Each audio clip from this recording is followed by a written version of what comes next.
Bismillahirrahmanirrahim. Assalamualaikum warahmatullahi wabarakatuh. Perkenalkan, nama saya Tarisa Lajhar dengan NIM belakang 118 beserta teman saya Ajis Al-Mubarok dengan NIM belakang 129 dan Meli Dwi Aryani dengan NIM belakang 140. Yang terakhir ada Jaki Arif Budiono dengan NIM belakang 142.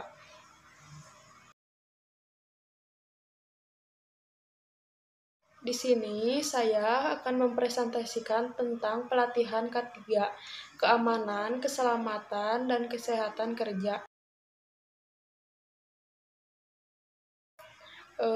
Dalam agenda ini, yang pertama ada pengertian K3, keuntungan dari mengadakannya K3, terus bahaya yang dapat terjadi di perusahaan, yang keempat ada kerugian dari kecelakaan kerja, dan yang terakhir ada pelatihan K3 yang dibutuhkan.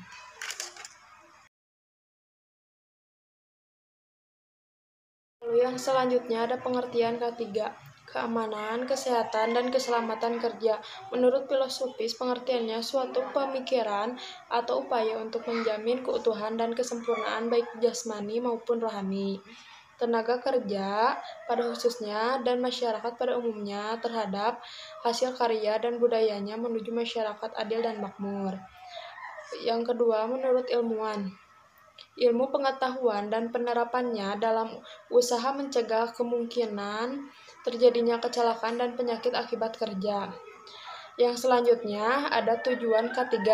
Yang pertama itu untuk melindungi kesehatan, keamanan, dan keselamatan dari tenaga kerja. Lalu yang kedua untuk meningkatkan efisiensi kerja. Dan yang terakhir untuk mencegah terjadinya kecelakaan dan penyakit akibat kerja.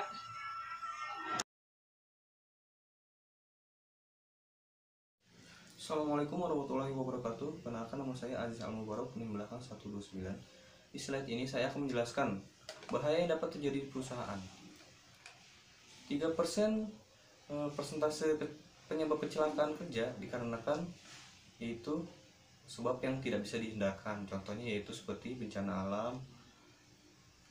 Kemudian 24% dikarenakan lingkungan atau peralatan yang tidak mematuhi syarat sesuai persyaratan yang telah ditentukan. Contohnya adalah pelindung mesin, dan lainnya.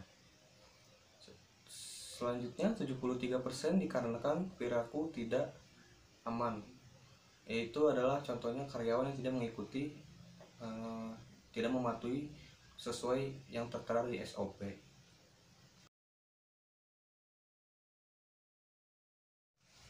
Selanjutnya di slide ini saya akan menjelaskan kerugian dari kecelakaan kerja. Yang pertama adalah kerugian pribadi. Contohnya jika tidak berhati-hati maka akan mengakibatkan karyawan mengalami kecacatan mau fisik maupun mental. Kemudian ada kerugian finansial. Contohnya biaya untuk pengobatan karyawan tersebut atau terjadinya kerusakan mesin. Ketiga, kerugian performa kerja yang diakibatkan jika kurang berhati-hati dan terjadi kecelakaan, karyawan akan berkurang performa kerjanya dikarenakan trauma dan lain hal. Kekacauan organisasi contohnya adalah perusahaan yang kesulitan lagi mencari karyawan pengganti dan biaya untuk pengobatan karyawan tersebut. Nah, di sini selanjutnya ada alasan mengadakan pelatihan K3. Yang pertama di sini ada menyadarkan karyawan akan pentingnya K3 di lingkungan pabrik. Yang kedua di sini ada mengenakan karyawan kepada GSA dan GSO setiap alat di perusahaan. Nah, yang ketiga di sini ada menumbuhkan rasa nyaman di lingkungan pabrik. Nah, selanjutnya di sini ada standar keselamatan kerja. Pengamanan sebagai tindakan keselamatan kerja ada beberapa hal yang perlu diperhatikan sebagai berikut. Yang pertama di sini ada pelindung badan. Yang kedua di sini ada pelindung listrik. Yang ketiga di sini ada alat pengaman listrik. Yang keempat di sini ada pengaman ruangan. Assalamualaikum warahmatullahi wabarakatuh. Perkenalkan, nama saya Jaki Arif Budiono dengan NIM belakang 142.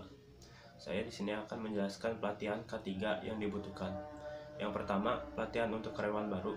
seperti peraturan umum perusahaan, peraturan kesehatan, dan peraturan keselamatan kerja, program pencegahan kecelakaan, dan bahaya di tempat kerja. Yang kedua, ada analisis keselamatan kerja, menganalisis bahaya dan menentukan pengendaliannya di setiap tahap proses kerja. Yang ketiga, pelatihan instruksi kerja, pelatihan yang secara khusus menjelaskan tentang standar prosedur kerja di setiap wilayah kerja.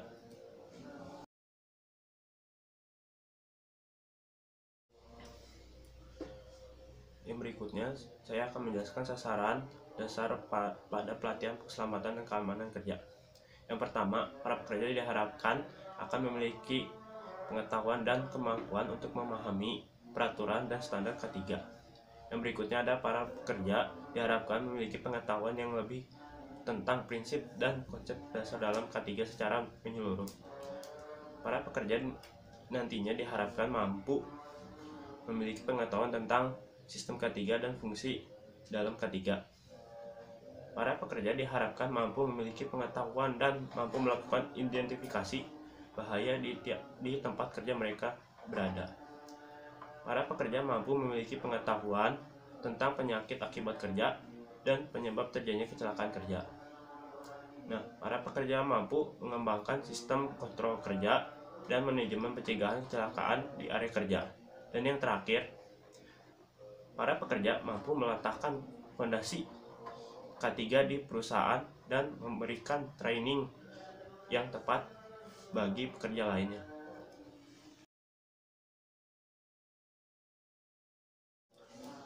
Nah, sekian presentasi dari kelompok kami. Mohon maaf apabila ada kesalahan. Wassalamualaikum warahmatullahi wabarakatuh.